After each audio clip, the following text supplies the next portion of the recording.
Subscribe to my YouTube channel and click the bell icon for the latest film interviews, features, and recommendations on the movies that matter.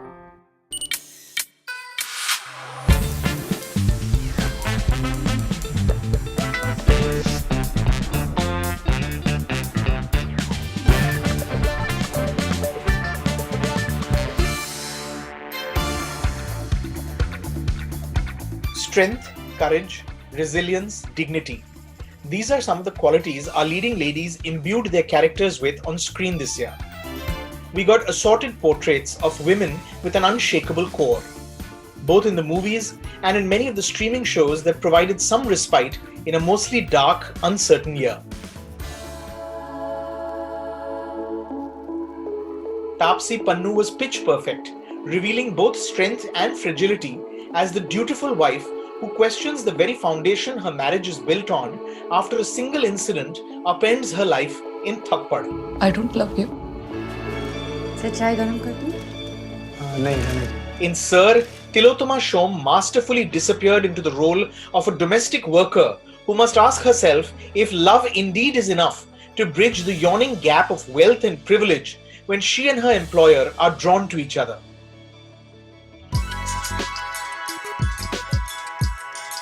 In Chhapaak, Deepika Padukone brought quiet, understated heroism to the role of an acid attack survivor seeking justice and respect as she sets out to rebuild her life in an unforgiving world. अब खुश हूँ तो क्या करूँ? Shabana Azmi eschewed vanity to transform both physically and emotionally into a woman living with the terrible burden of a shameful secret from the past in Kaali Khuhi. बदला लेना चाहते, don't you see it?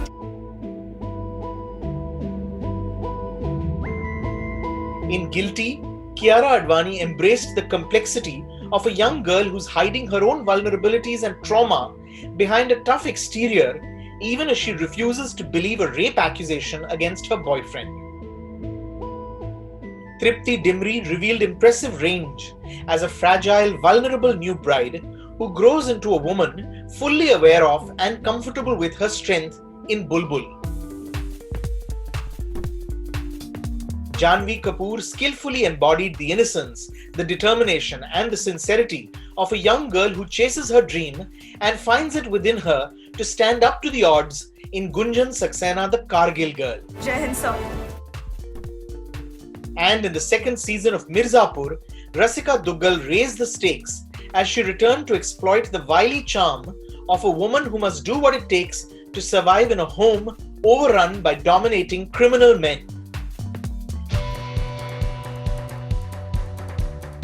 The 8 extraordinary leading ladies dialed in from various parts to speak about their takeaways from this unpredictable year, how it's changed their relationship with their art, and they weighed in on the best acting they've seen all year. This is the A-List. Welcome to the Actresses Roundtable 2020. Ladies, it's good to see you. I really first want to say what a year it's been, and who would have thought we would be doing the roundtable in this way. But thank you. I'm really so excited that you all are joining us from various parts, really. But I really do want to start by saying thank you. And let me tell you why. You know, this year, more than any other year, we were reminded of the crucial role that art and entertainment and the role that artists play in our lives. You know, we depended on your art to tide us through these challenging times. Through this pandemic, through these months of lockdown, we depended on your art to entertain us, but also in many ways to heal us. How would we have got through these times without those incredible performances, without those great films that you put out, the incredible shows that you put out? And hence, thank you. And I want to start by asking you all to unmute for a moment and really give yourselves a round of applause, because it was incredible work in a really difficult year. Thank you. Thank you to all of you. You know, I want to start by asking you all, did this year and all the uncertainty that came with it, the fact that every one of us was really confronted with our mortality, did that give you an opportunity to reflect on what your art, what your job means to you? Now, that's a very profound question, but what it did certainly gave me at least a time to introspect and really basically question my own values. Obviously, because my being an actor is a very important part of my being, I was very grateful that the world, I think, realized that the only entertainment that they could get in these very dark times is through artists. And that made me feel, that I must do my work with renewed vigor. And it has been a challenging time, but for me personally, the most important thing that the lockdown has done, Rajeev, is to make the here and the now the most important, almost in a way that I had never experienced before. Because I think all of us either live in the past or we keep planning the future, but very rarely do we live in the present in the way that we did. So in the beginning, I was hoping, oh my God, when is this pandemic going to end, etc., etc. And then I just let it be. And I said, it's going to be here. And now let's deal with what we have now. And that was how I dealt with it. Taapsee? I have always been very wary of what I do. So in terms of, the kind of things I pick up, which I feel should be lasting for posterity, like in all possible ways, then we should be able to get entertained, revisit and enjoy that. That has been there regardless of pandemic in my subconscious. So that part of the thinking didn't happen. But what I realized is that, how much it's more like a personal realization, not with respect to the content I end up being a part of. It was more like how much I enjoy and feel peace at when I'm at work. I was almost overworked and overburdened a few weeks before pandemic hit us, because I was shooting for Hasin Dilruba. I was promoting Thappad. I had 2 films ready to go on floors in 2 weeks. So I was almost like time zoned out. So, and I don't know, I almost was cursing myself. Maybe at the back of my mind somewhere, I prayed that I get a little bit of break, which was just backfired so badly. So We have you to blame for this? Yeah. So I was like, I should never think of that ever again, is what was my realization during this pandemic. Rasika? A lot of things actually, and I think for me, I really actually understood true gratitude at this time, because I felt that there was so much happening in the world, and yet there was so many positive things happening in my own life. So I really felt a lot of gratitude. Also, this time also really reinstated my faith in humanity in one way, because I saw a lot of very timely and sensitive civil society initiatives around me at a time like this, which made me feel almost selfish as an actor in one way, and it made me feel that I possibly want to do more than just act. And that was, I've never experienced that before. This has been my obsession for a very long time, and it's been the one thing that I've focused on for many years, So I think those were some of the things that I was going through. Deepika? I'm going to have to agree with Rasika. I feel like gratitude is that one word that I've been feeling and generally been feeling over the past year or so. But I feel like it also, and I'd like to believe that for the most part, I think we're all very grounded people. But if there was even an iota of any kind of, what happens is layers keep, it's like an onion peel. And then, so I feel like the pandemic just stripped everybody off everything. And you were back to the absolute basics. And that was just such a lovely experience to go through. And gratitude, grateful, yes, of course, being cognizant of lives that have been lost, frontline workers. So of course, keeping all of that in mind, and all of that effort that's gone into it. But at the same time, every single person has come out of this pandemic with a different experience, and mine has been gratitude. Tripti? So initially, I was obviously a bit anxious because I love being outdoors and I am a person who cannot sit at home. So I was losing myself initially in the lockdown. But then you watch news and you see how people are suffering, how people have actual problems. People, didn't have food to eat or they didn't have a place to stay. And then I just, thanked God that I have a place to stay and I have food on my plate. So I felt grateful for all those things. And I think, as Shabana ma'am just mentioned, that, we are always planning our future. We're always anxious about the future. अच्छा, आज ये है, कल क्या करेंगे? कल, what film am I going to do next? And is there anything happening for me? And we forget to live in the present. So I think I have realized that I'm not going to plan anything from now on and, just live in the moment. It's difficult. It's easier said than done, but we have to work on it, and I've just realized that I'm not going to plan anything for myself. I think you speak for everybody. Just the whole idea of making plans seems Yeah. Tillotama?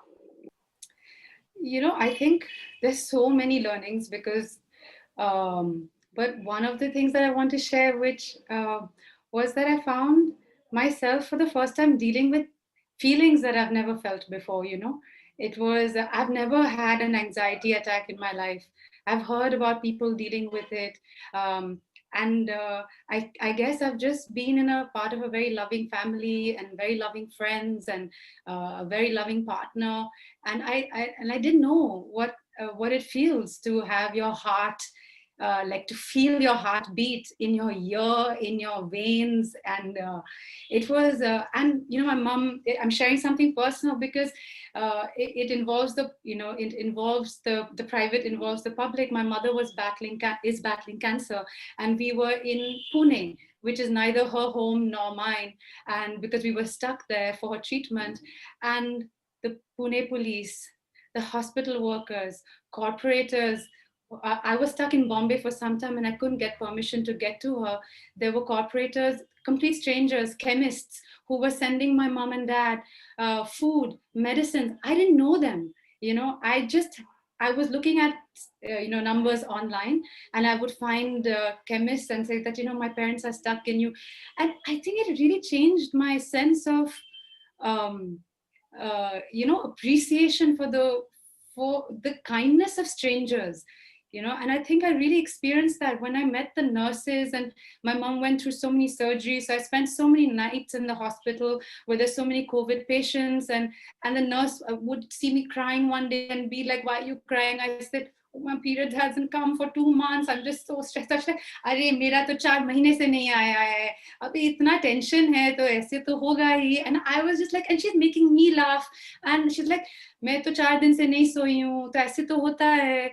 And like chemists, cops, army officers, doctors, nurses. And I found, and like what Rasika said, and civil initiatives of, certain lawyers that, we know of who were doing so much work. I found so much dignity, so much courage, so much love in strangers offline, that one of my key learnings was to really stay away from online, and I found that was way more toxic and not so value creating than actually interacting with real people, people who I would generally not interact with at all. So I think that was my learning, amongst many other things that I can't articulate right now. Yeah. Kiara? I feel like this is going to get emotional, but just like Tillotama said, I feel like I've gone through such a gamut of emotions this entire lockdown, and it's not necessarily because of anything that's happening directly in my life, but just generally around me. Maybe it's because I'm an empathetic person, maybe it's just the sensitivity of the situation, but I just felt so connected to people I didn't even know. And I felt like it just felt very overwhelming, in fact. And I think that's when you realize just how grateful and blessed it is just to be alive every single day right now. And whatever it is that we're doing, what we're managing to do, just do it to the best of your ability right now. So it still is a very emotional time. Janvi? I think the biggest thing for me was just to I do value my work, but not being able to be on set, I think, is a feeling that I hadn't anticipated. I didn't think that I would have to deal with, hopefully, for a while. But the situation that all of us found ourselves in, and being away from just being on set and in front of the camera, I think more than making me miss it, made me realize how dependent I am on it for many reasons, emotionally, for even reasons of vanity.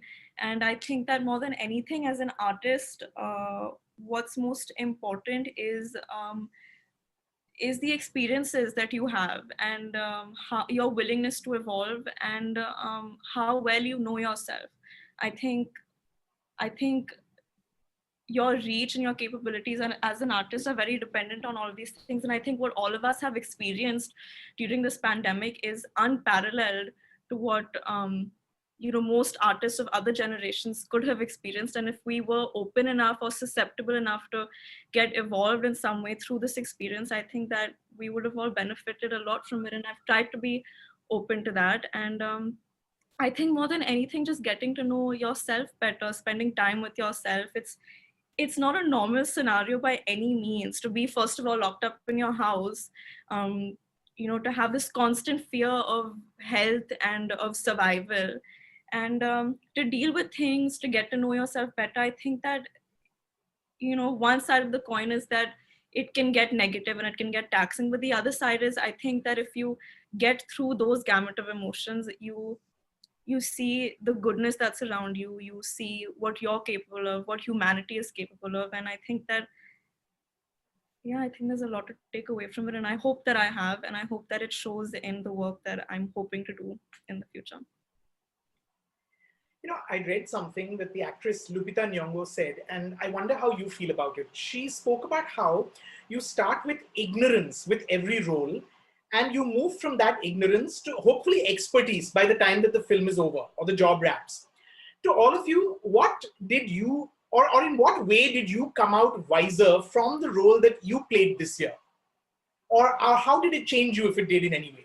In fact, it's strange that you asked this question, because I've been sort of battling with expertise versus ignorance for a while. I think I'm in that stage of my career where there has been experience, and therefore the rawness is sort of gone, and there's almost a fear of having lost that rawness, because a lot of good came out of that. And sometimes as actors, it's easiest to be instinctive when you're ignorant. So I sometimes worry that that my expertise is not so, I'm not such an expert that I can create the rawness, and the rawness is not there anymore. So now what do I do? So I've been battling with this expertise versus ignorance thing for a while, and I don't have an answer to that. I don't know what is the best mix of it, whether it ever goes away or not, whether expertise can really be a substitute for rawness or not, or each has its own place, and you have to accept that at different stages in your career. But to answer the second part of your question, I think the one thing that I really learned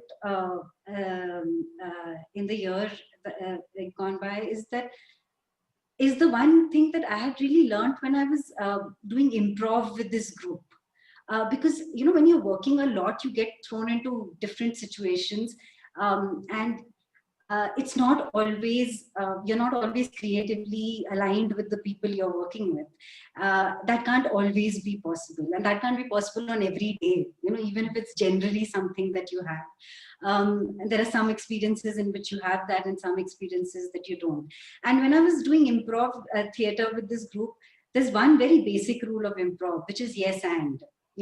And I think I really sort of exercised yes and in this entire year.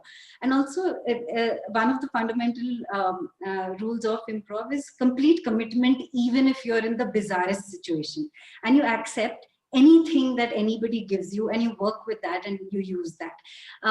These were things that I'd learned over the years as an actor, but I think I truly exercised them in this year. I think I'll say something very picking up from my film, because every film I feel changes me a little bit as a person. So what I took back home, and I keep telling myself again and again from Thappad, is सही करने का result हर बार happy नहीं होता. So I think I'll keep that with me for a very long time. Those are good words. Those are very valuable words. Actually, it's the truth. Yeah. So I realized that every time a film of mine came out, I was so nervous. I mean, we're always nervous before release, but I was always seeking validation from, people from the screening, what are the critics saying, what's happening on Twitter. I was constantly reading it. But for some reason, when Guilty was releasing, I think because of the process and because of everything that I went through, and it was such a cathartic experience for me as an actor and personally, I don't know if I knew that. I just felt like I was proud of myself. And I don't think I'd ever felt like that before. I was always doubting, or I could have done this better, I could have done that better. Even when I saw Guilty, that, through the edit, and I would see it and I'd be like, do you think I should have done this? I would talk to my director and that. But when the film released and that day I watched it, like the proper final cut, I just felt inside that everything that I was feeling and that we had, prepped on and everything, I was like, for the first time, I'm happy with myself. And I feel, I never thought that as an actor, I would ever, that feeling would ever come. I always thought you look at your work and you'd be like, I always cringe when I see, I'm like, it's vanity and I look like shit, I feel. Then there's so many like insecurities and doubts and I could have done this better and that. But for the first time that happened, and I don't know what the reason is, but I think it's just that the process made it such an amazing experience for me that that is something that now I'm enjoying more, on every film. I'm looking that, for me, my process is more fulfilling than everything else. And I think that's when, if the magic has to happen, it'll happen. So yeah. Oh, wonderful. Shabana? I think acting is a very fulfilling profession, because you give to the part and the part gives to you. And that happens very rarely, except with artists, I think. So when I inhabit the world of Satya Masi in the film Kaali Khuhi, there is an experience of something almost physically to which I have had an intellectual and an emotional response. The problem of female infanticide is something that I have dealt with as a member of parliament and as a person working with women's issues. But having to deal with Satya Masi not as somebody who is a very strong person, but somebody who labors under the guilt of this huge secret that she has. Somehow, when I'm acting, I either work sometimes from the outside in or sometimes from the inside out. And in Satya Masi, it led to my feeling that this would be a woman very heavily burdened by her guilt. So her posture would be heavy, her shoulders would droop, her voice would be deep. And I think I completely and totally let go of my vanity, which, let me tell you, is not an easy thing for an actress to do at any point in her life. And to me, that was, I think, an accomplishment in the sense that I had not experienced that before. Because I do feel, whether it was the unibrow or the completely ungainly look I made for myself, I could see myself in the mirror and I could say, oh my God, I'm not looking good. But I felt it was so important for Satya Masi to be that I think that made me sort of rise a notch higher. Lovely. Tripti?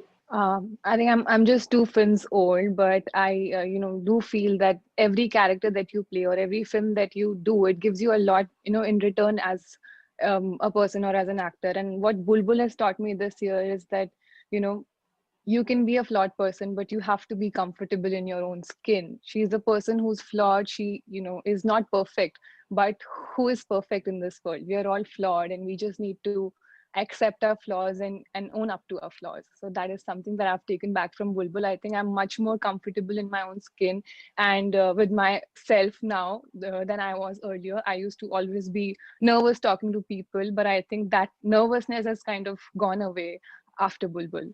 So that is something that Bulbbul has given me. Deepika?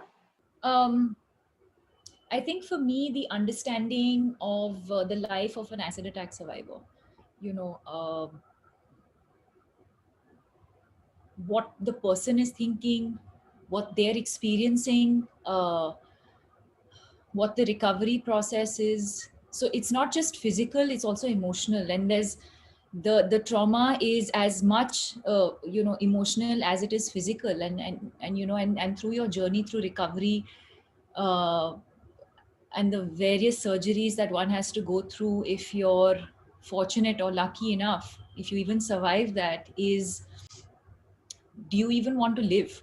And then the ground reality, getting jobs are difficult, getting into a relationship is difficult. So you're alive but you're dead, or you don't get the same opportunities. Why can I not work in the same bank as as you're working in? I'm equally qualified. So just having I think I've learned so much through that process of the difficulties, the challenges, and then also the goodness in it. I mean, you have people like like Amol's character, who come in and just love you for who you are. So I mean, of course there's the challenges, the practical challenges, the emotional challenges, the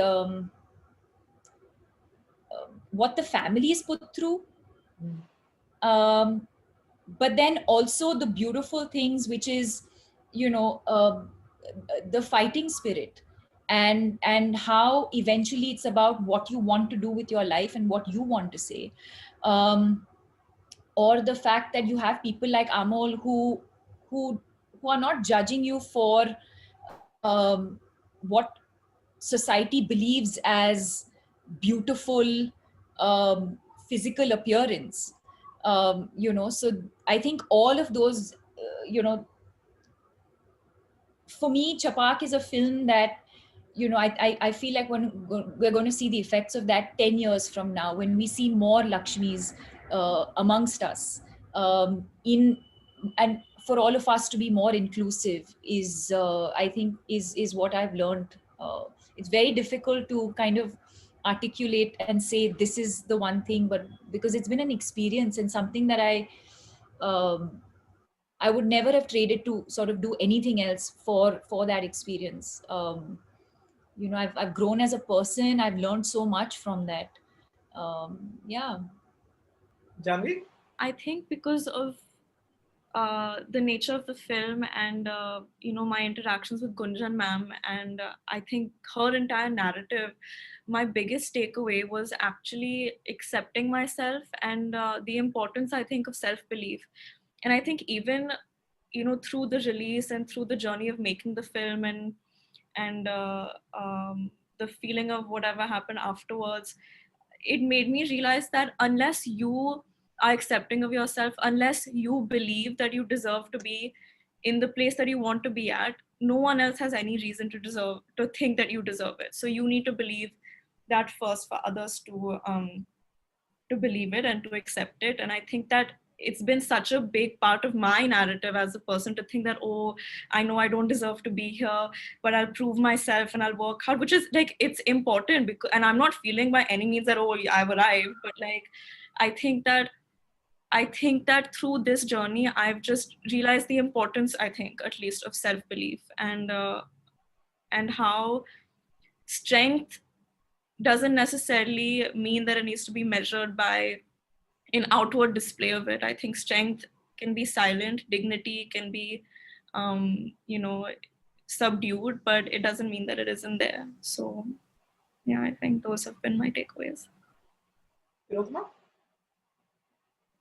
So the first question about the rawness and the expertise, I don't know, this feeling of rawness doesn't go. It's been like you know, I think maybe I'm just that kind of person who feeds on a nervous kind of energy. And when I feel that nervous energy, when I read a script, I was like, oh, I've stayed 10 years in Bombay. I still can't understand Marathi. I have to learn Marathi for this film. Karu, nahi karu. Or I live in Bombay. Log itna, matlab, you know, कहाँ मतलब छुपने की कोई जगह भी नहीं होगी ना, मतलब ये नहीं कि मैं कहीं और रहती हूँ और so I was like, you know, these things now, when I feel terrified, I feel like बेटा कर ले, कुछ है इसमें, you know, like छोड़ मत इसे, because you'll find something about yourself. And I think that so I don't know if I feel even after 10 years, you know, that oh, I feel like, you know, I'm finally feeling like an expert, and you know, um, and as far as what Sir taught me, well, it's been 2 years, you know, since, you know, we shot for the film and it premiered. I think I've had really time to to watch what it does to me. But I think one of the things is a sense of really shame. You know, when Deepika talked about creating a world which is inclusive, Sir talks about a love story between a man and the woman who works in his house, his maid. And I realized when I read the film, I felt like I have all the kachra in me that the film critiques actually, you know, the fact that there is within me that blind spot that I can't think of the people who work in my life because of the class where they come from as people with desire, or the fact that I'm so deeply entrenched in this class biases that I've never actually checked out a man who I think is not of the class that I belong to. Like, you know, I've never got into an Uber cab. Like when I was a student in New York, everyone was like, oh, is he cute or not? But, you know, but when I'm in India, it's the same person, right? But I've got into my Uber and been on my phone, like, you know, whatever, looking at Facebook, Instagram, but not looked at the driver and wonder, like, is he cute or not?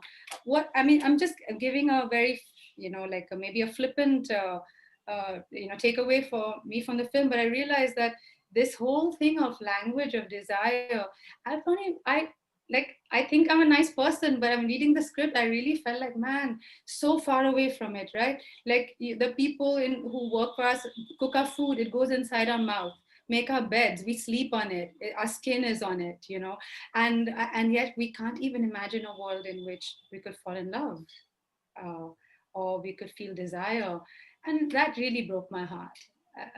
You know, that broke my heart, that I know equality doesn't exist, but it broke my heart that I was so implicit, and it was so deeply ingrained in me, you know. So that was not very nice, yeah, Rajeev. It was not nice to know that about oneself. Yeah. How wonderful to have a film that puts you in touch with that, that allows you to really reflect on that. Feel shitty. Yeah, feel shitty. Okay. Yeah, very nice. One must do a few like that every now and then, you know, to, yeah. You know, Rajeev, I'm listening to this group talking and I'm marveling at them, because see how the scenario of the Indian woman as represented in Hindi film is changing. I mean, in the 60s, you had a film called Main Chup Rahungi, I Will Remain Silent, as a value that was given to women. And today you have so many young actors here, some of them just a couple of films old, and that they are being able to discuss how that part has affected them in real life, for me is the very basic thing of what any art does. Because art, I believe, has the capacity to create a climate of sensitivity in which it is possible for change to occur, not only in society, but also to yourself. So how far Hindi films have gone. And I think that is something that I want to celebrate and congratulate everybody over here. Oh, wonderful. And thanks for laying the base for it. I mean, we can all thank you for we having done that time. We could look back at and think that if you can, then so can we. It's Thank true. you. You paved the way. Yeah. Thank you. You know, I found that one thing that was common to many of the characters in these films is the importance of, or the need for, dignity. Tillotama, in Sir, your character Ratna is defined not by her circumstances, but really the dignity with which she carries herself. She has dreams, she has hopes, she never sees herself as a bechari. Deepika and Chhapaak, it's so important for us to understand what your character Malti is really desperately fighting for. It is to be treated with dignity and inclusivity, like you said. Taapsee, Amrita, your character in Thappad, demands dignity in the most intimate of spaces within a marriage. Janvi, in Gunjan too, she expects and demands the dignity that comes with her job, which she has earned herself, refusing to be discriminated against on the basis of her gender. I want to ask all of you, as an actor, how do you negotiate that fine line where the pursuit of dignity does not come off as a plea for pity? So this is where I'm going to jump in and say that I've always believed, like Shabana ma'am has said, that you learn from a character, but you also give something to every character that you play. And I feel like that layer is what comes from me. And I'm not someone who's ever done anything for pity. So any character that I play, I think if I had to do it like that, sure, if I had to act it and do it, maybe. But I think intrinsically, that's not the person I am. And so I feel like that's something that came to me quite easily. Um, and understanding, and it also comes from the understanding of having empathy and understanding their lives. So why should it not have that? Why should it not have that layer? Why should it not have that angle? Why should it come from a place of pity, is the question. So yeah, I think it's a combination of who I am as a person and the real life character that I'm playing that kind of helps me then play it like that. Taapsee?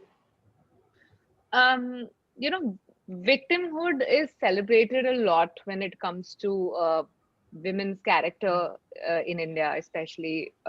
We've grown up seeing how it only has to be the abla nari or the other extreme of being the vamp. There are rarely things in between which make us feel and look real. So I think now the point is that being a victim is okay up to a limit, but then what do you as a character or as a woman do some about yourself? What do you learn from that, being that victim, and how you realize that okay, there is a dignity, realization of that dignity, and then to stand and fight for it. So it has to grow now from just being a victim to how you're going to use that situation that made you the victim to realize that you also deserve respect, equal respect. And again, I maybe just Anubhav sir writes brilliantly, so I'll use another line from my film that says that that all that Amrita wanted was happiness and respect. That Amrita in college, and even in Amrita that time, and probably me also, or all of us here, all we want is respect and happiness, and that's what we do. And the kind of characters we show on screen is because of that, I guess. So still stands the same. Now probably people are waking up to it slowly, which is great, and hope it just exponentially increases the strength of women. Janvi? I think first and foremost, it's just one thing to understand that dignity and respect is a basic human right. It's not like you're asking anyone to do you a favor by demanding your dignity or respect. And yeah, as far as the whole self-pity angle goes, like I said, once you understand that it's a basic human right, it's not even a thing to ask for. And I hope all of us get to that stage in the world where it's not something you have to fight for, even whether you're a male, female, someone with any sort of disabilities or an outcast in any way. I think it needs to be inculcated and conditioned in us as a part of our human nature and upbringing, that dignity is what you must give to everyone. And I think also it goes against the grain of how Gunjan ma'am is to have kind of approached that coming from a place of self-pity because of her her upbringing and also the world that she was in. Her entire journey and her entire fight was about not relying on self-pity. And I don't think that, you know, taking that route would come in the way of her being a female in that environment. If she, because everyone would want to pity you, "Arey, ye ladki is dunya mein kaise?" So that's the natural reaction. And I think that pity was what she was trying to escape from others and from herself also. Well, as far as Ratna is concerned, I mean, pity is the kind of small change that she doesn't want. She's like, "Rakh lo aap, you know, mujhe chahiye nahi," you know, because she doesn't even look at herself as a victim. And I think that's why she's so happy, you know. I mean, Tillotama has a lot to learn from Ratna. Tillotama is the one who was wondering, shit, I started my first debut film as a maid in Monsoon Wedding. 20 years later, again, I'm playing a maid. You know, I was the one who has like, issues with my own dignity and sense of self, and with all my, fancy degrees and education. But Ratna is actually quite the opposite, and it was great. And, so, I mean, you play characters like this and you really hope that they brush off on you, and it's like, I always, like, if I meet somebody for some time, I spend some time with them, I'll come back home and I will imitate something I really liked about them. Maybe the way they just flick their hair, or, the way they speak. So I know I'm a bit of a copycat. Like, I love, like, there's a bird called a jackdaw. It basically makes its nest from things that it collects from every other bird's nest, So I think somewhere in my heart, I'm really a jackdaw. And with Ratna, I was like, she's too happy, man. Some garbar must be there, And like, how can you be so happy? And as far as dignity is concerned, it's not the cultural capital of the rich. There are people who have lots of money who have absolutely no dignity. So dignity like cuts through class. And to see someone who owns that was so liberating to play, and was such a such a gift. To play someone like that and realize that if there is any pity, it is the privileged and the entitled who look at Ratna with a sense of, or who would say something like, "Wow, yeah, she's a maid, but look at her, such big dreams." It just shows you, I pity you, that you need to frame that sentence that way. That, or like, when people say, "Yeah, she's a maid, but kitni sundar hai," acha. It's just, I pity your idea of beauty, I pity your idea of, who's entitled to have dreams. It doesn't, so if there's any pity, it's actually the ignorance of the well-meaning, privileged, entitled class that I belong to, So I felt more sorry for myself, not for Ratna. And I don't think anyone who watched the film feels sorry for her at all. So I'm very happy to have played someone like that. And it's very aspirational to be someone like that. Kiara and Rasika. Kiara, you as Nanki in Guilty, and Rasika, you as Beena Tripathi in Mirzapur. I mean, both of you played women with complex motives, women who understood the power of their sexuality. Is it a tough act to pull, to play a character who isn't instantly likable, and yet someone that the viewer has to become invested in and has to eventually care about? I think the funny thing about playing Beena Tripathi for me was that I never for a moment thought that she would not be likable. And I guess that's what and now after season 2 has released, somebody told me one day, they said, they were complimenting me on the performance, and they said, she could have so easily been called a bitch. And I was like, oh, really? Because I never saw it like that to begin with. And I'm glad for that. I think it was in the writing, because there were vulnerabilities to her. There was something about her which made me empathize with her. And also there's something about her which made me very excited to play her, because here is somebody who wears her sexuality on her sleeve. Here is somebody who enters a room and has a magnetic quality and people look at her. Here is somebody who just lives her own life with complete freedom while living in a house with these patriarchal men and a very oppressive sort of environment. And I was kind of very intrigued by Beena from the time I read her. And I was just, I always say I live vicariously through Beena. You know, she's everything that I'm not. I mean, she has a kind of body language which I've always desired. I always have very awkward and shy body language. I'm sort of clumsy. And here's somebody who, you know, I'm getting to play a character who walks into a room and people look at her.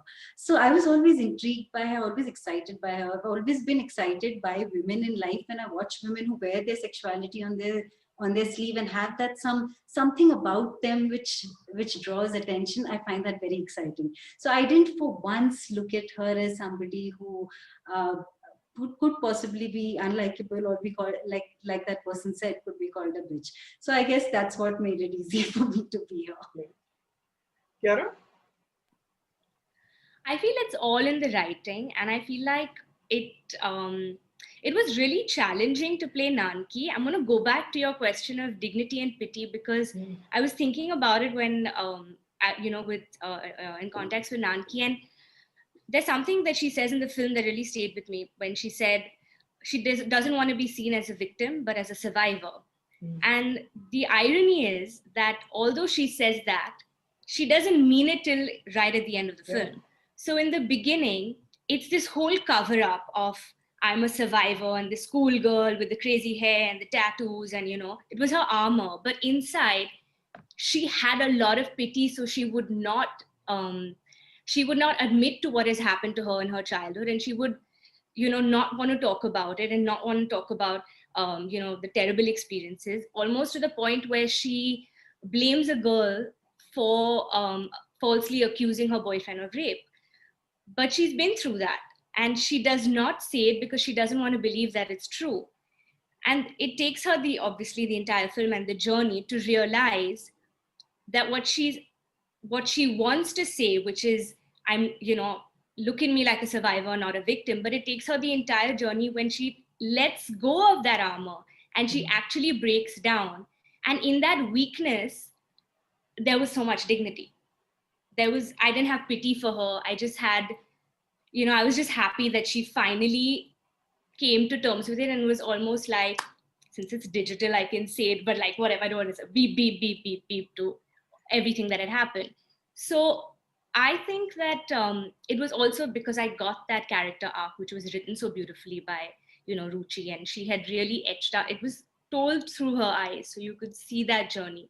But there was so much strength, and her weakest moments was when she had that strong get up and, talking with all those ballsy, all of that. But for me, the strongest was when she was her most vulnerable self. And I think that was, for me, that's when I finally had that respect for her. So, yeah. Can I just butt in and just add something to what I've just heard from Rasika and Kiara? Because I was just having a deja vu of 2 years back when I did Manmarzia. And I remember it was getting screened in one of the film festivals, and I went there, and one gentleman there from Germany ended up asking me this question: how is it possible? I don't think I've seen many films where the protagonist, the female protagonist, is so horny, and he just couldn't like understand that how can this person be the protagonist of the film who's so horny. So that kind of, I was like, okay, maybe this can or cannot be the character in real close to me, but my job is to make sure I do it with so much of honesty and vulnerability, in the sense that I'm honest about these good and bad, weak and strong moments of that character's life, that I'll make it convincing enough for you to like her. Even in Badla, when I got a chance to be Naina, who's doing most of the things wrong in her life, it has to be, I need to be just so honest with my vulnerability that I made a mistake. Yes, I made a mistake. I just have to be so honest about it that I'll make sure I make my audience like even that not so nice character. I think that's a thrill that we get as actors, which is not a very, commonly written phenomena on paper. Correct. What's not to like about a horny woman?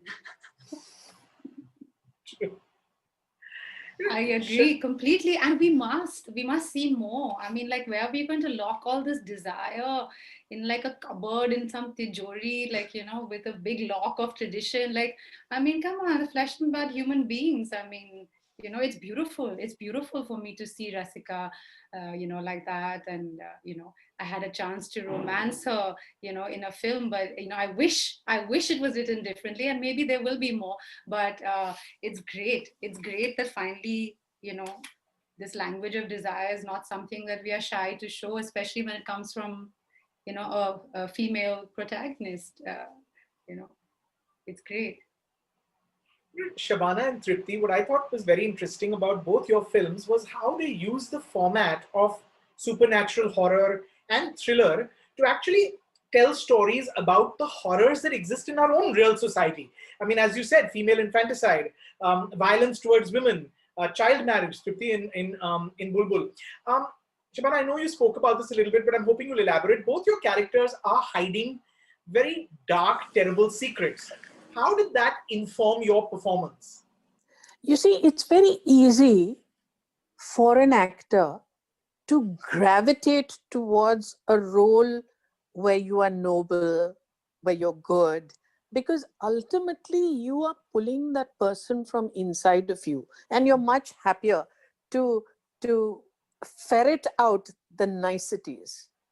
It is when you have to delve within yourself to find the weak person, the person who hasn't had courage, to find a not so attractive person, that the process becomes more difficult. Because as a professionally trained actor, like Tillotama was saying, I have been taught in Stanislavski's method that if I were, the three words should be prefixed to any character, and I should be able to uh, play that character to perfection. Now, for me, recognizing myself as a person who has a strong sense of self and a strong sense of being able uh, to take a stand when necessary, I have to go back to play a character who hasn't had the strength.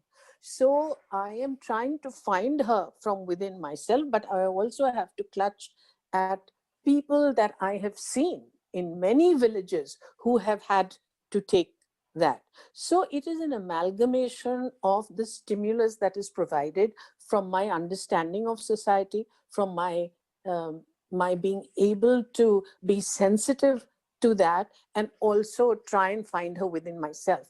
Because whatever it is, until I am able to internalize it, I am not going to be able to give a credible performance. And that's why I said that in Satya, it was in that sense a greater struggle. Uh, it's very interesting. I always say that I, um, you know, inhabit the world of a character I'm inhabiting in different ways. Sometimes I open the window. Sometimes I walk right into the drawing room. Sometimes I sort of look at the window ajar and then close it. And I think when I was playing Satya, I didn't dare enter the drawing room. I had to look from वो जो दरवाजा, वो जो window half closed है, उसको झांक के देखो और फिर slowly find her. You know, interestingly, Anvita had this one word for Bulbul, Bechari. She used to always, you know, tell me that you have to play a Bechari and you have to, you know, be comfortable playing a Bechari, which was the most difficult part for me. I used to always feel very suffocated playing the 20-year-old Bulbul because she is a person who's almost like a puppet, you know. If the person standing in front of her tells her to, you know, talk, she will talk. If that person is expecting her to not talk, she will not talk. She won't even move without you know, any instructions from her husband or from the family members. So that that bit for me was the most challenging bit. I have cried n number of times in front of Anvita, and you know, I used to sometimes feel helpless. Ki how can a person be like this? You know, you should have your own, you know, desires. How can you not have your own desires? How can you not wish for anything? How can you be so dependent on your own husband or your family member? How can you be so alone that you don't have anybody who you can share your thoughts with, or even have the thought of having desires was almost impossible for Bulbbul. So those bits were very, very difficult for me. And on the other hand, we were playing this girl, the 25-year-old Bulbbul, the transformed Bulbbul, who's this powerful person and is flawed, has n number of flaws, but is confident about everything in life, and is and doesn't shy away from taking a stand in life. And there were days where we were playing both Bulbbuls together. I had to go back from being a 20-year-old Bulbbul to the 25-year-old Bulbbul, which were completely different. So those days particularly were very difficult, but I have to give all the credit to Anvita. If it was not her, I don't think I would have done what I did in Bulbbul. I think it's very, very important for actors, especially a new actor like me, to have that connect with the director. I want to ask all of you here, what is the best piece of acting that you've seen this year? It could be by anybody, by male, female, any actor.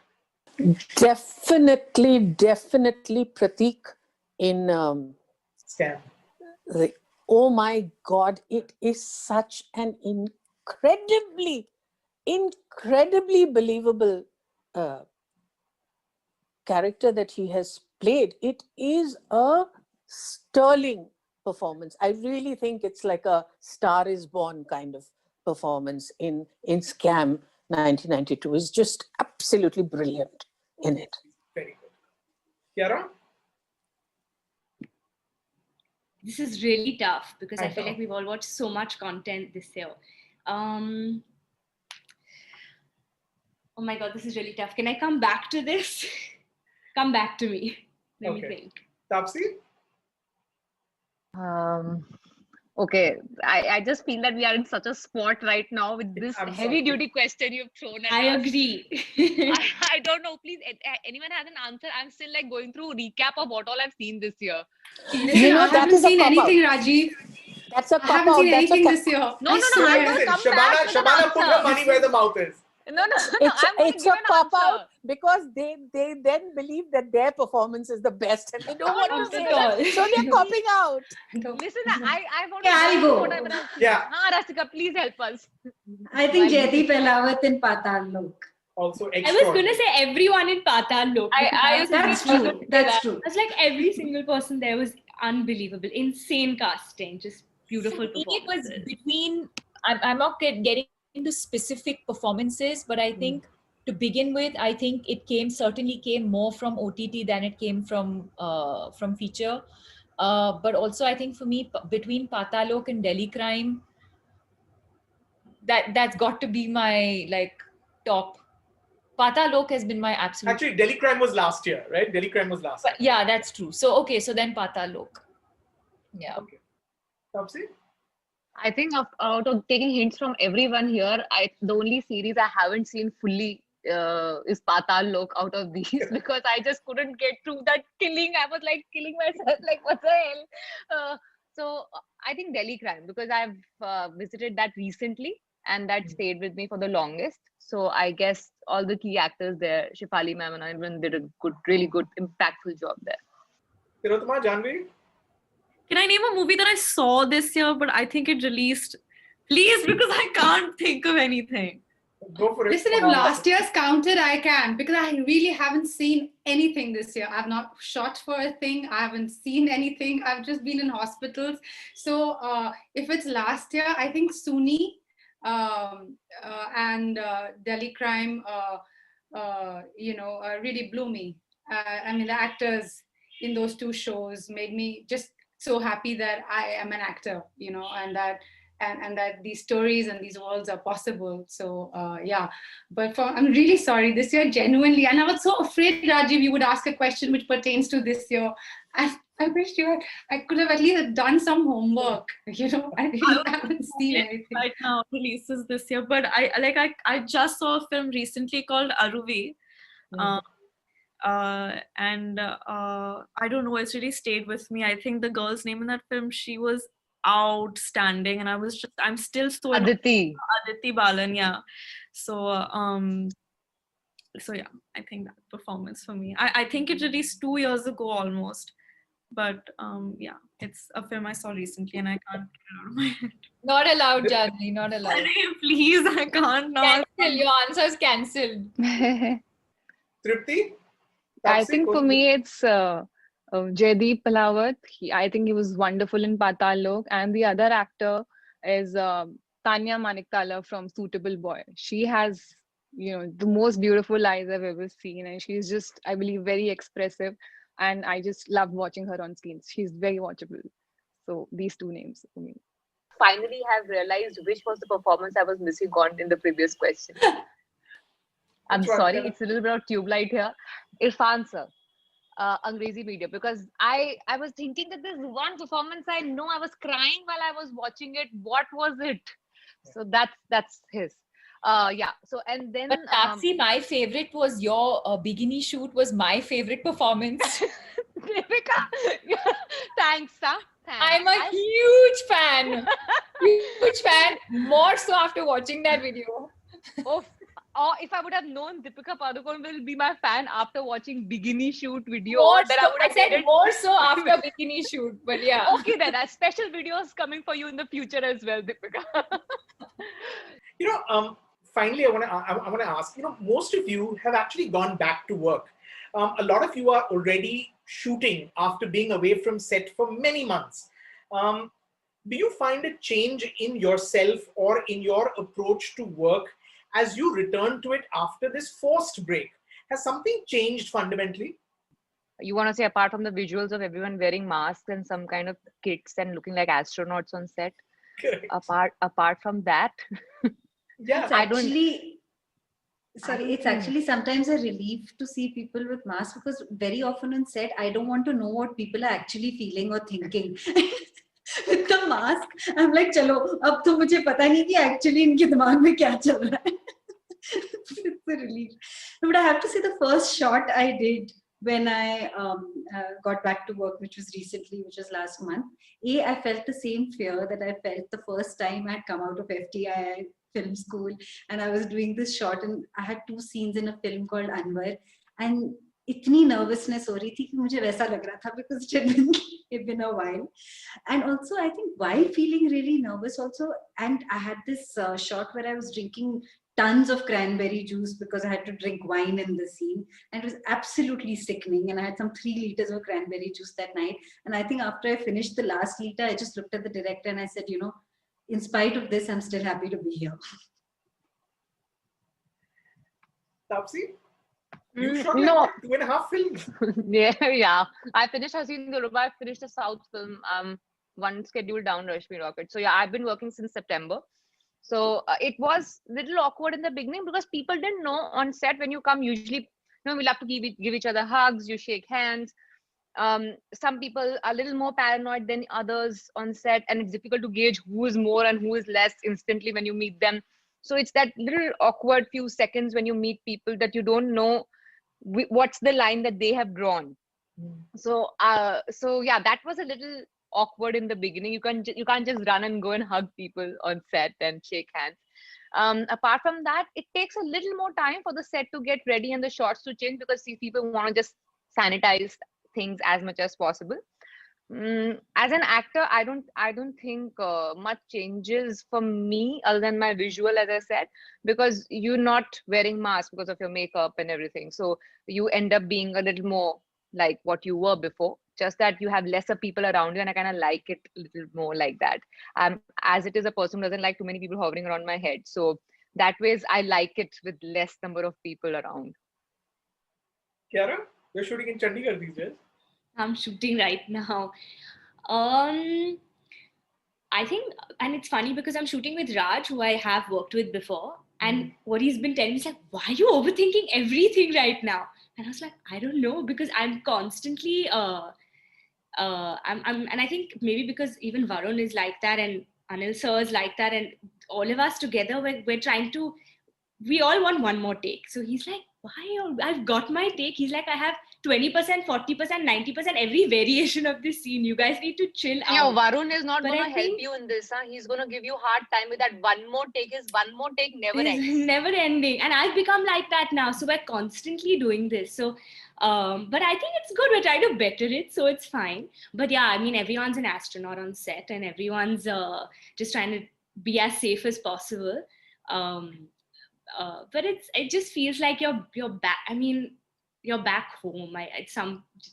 We're just lucky that we're back on set, and we're in a safe environment, trying to make it as safe as we can and stay safe, and keep moving on. But I think it's like motor memory, muscle memory, whatever. It comes back, right? Like once you know how to drive, you always know how to drive. Or once you know how to swim, you always know how to swim. So it's that, I guess. It's the same thing. I'm putting in a petition for people who ask for one more take. Please do. I'm going to be signing it. I will sign it. No, in support of them. No, what? Thank you, Rasika. We must I'm work together. not against it. I will I start. fully support the one. Listen, once the director says okay, it has If to I be tell you all okay. how many takes we take, Listen, I mean, you all would have tell me something. you would have finished 3 films by now, Taapsee. Can I come to your set? You must. Does it happen like Kiara? After your close-up, Varun wants one more of his Yeah, he close-up. also changes the sur after that. Suddenly, but I have not reacted to this. I have to read exactly. this. Yeah. I really, yeah, Raj is having a nightmare right now with us. In Meera Nair's language, it's called One for Love. One for love, even we do that. Deepika? Coming out of lockdown, no, I didn't feel like I was, but it definitely gave us more time for prep. And Rajeev, if you remember, Shakun and I probably we did our first interview together in the lockdown, which was like way back in March or something. And so it literally gave us that entire, 5 months, 6 months to actually better the script, to better the character. So we spent a lot of time doing that. So in a way, it kind of felt like a blessing in that sense, because the script was in one place, and then 6 months later, we just got to add so much more to it. So I feel like it really, marinated well. And at the same time, I think we've spoken about this earlier, like there's a point where after a point you start feeling like, it starts feeling like a trudge, but luckily that didn't happen. I feel the timing was right in terms of how much time we needed to just sort of, for it to marinate. We went to set and we started shooting. So in that sense, it's kind of just, it kind of all fell into place. It's always nice to come out of a break, so you come back with renewed energy and a lot more focus, a lot more time to work on the character that you're working on. Primarily that. Shabana, I mean, you're there in Budapest shooting a film. I mean, do you sense a change in your approach? Do you feel that something's changed fundamentally now that you've gone back to set after all these months? No, but before that, I was also on set in September for Mughals, and that was quite crazy because I was doing a historical and everybody was in PPE suits. They looked straight out of a sci-fi. Here in Halo, it's much more in keeping with what the film is doing. But it's really, you forget very quickly that you are in special circumstances, because the thrill and the zing of being in front of the camera is too precious. Tripti, Janvi, Tillotama, have you all been shooting? Not really.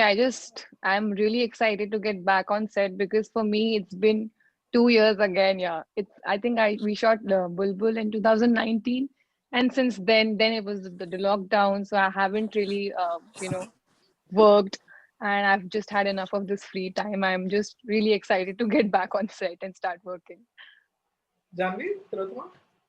I actually shot my first ever proper song where I got to dance and everything, and it was after 9 months of not being on a film set. So I was so nervous because I was like, this is my first song and I have to dance, and I haven't been in front of the camera in so long. But like Shabana auntie said, I think a film set is such a magical atmosphere. It immediately transports you, and I think all of that I was very excited to be back on set. But like the first take, I remember I froze because I was so nervous to be back on a set. But the corona side of it, for some reason, in all of that excitement, I think I was a little careless, actually.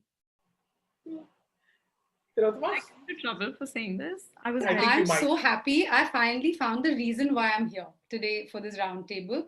And I think it's because I had to hear from all of you who are shooting that, that when we do what we love, we'll forget the things that also, hold us back, which is this fear, because I've been so neck deep in just protecting my loved parents who I have, after living so independently for so many years, suddenly I find myself like taking care of them like nothing else in my life matters more, like they're my heartbeat.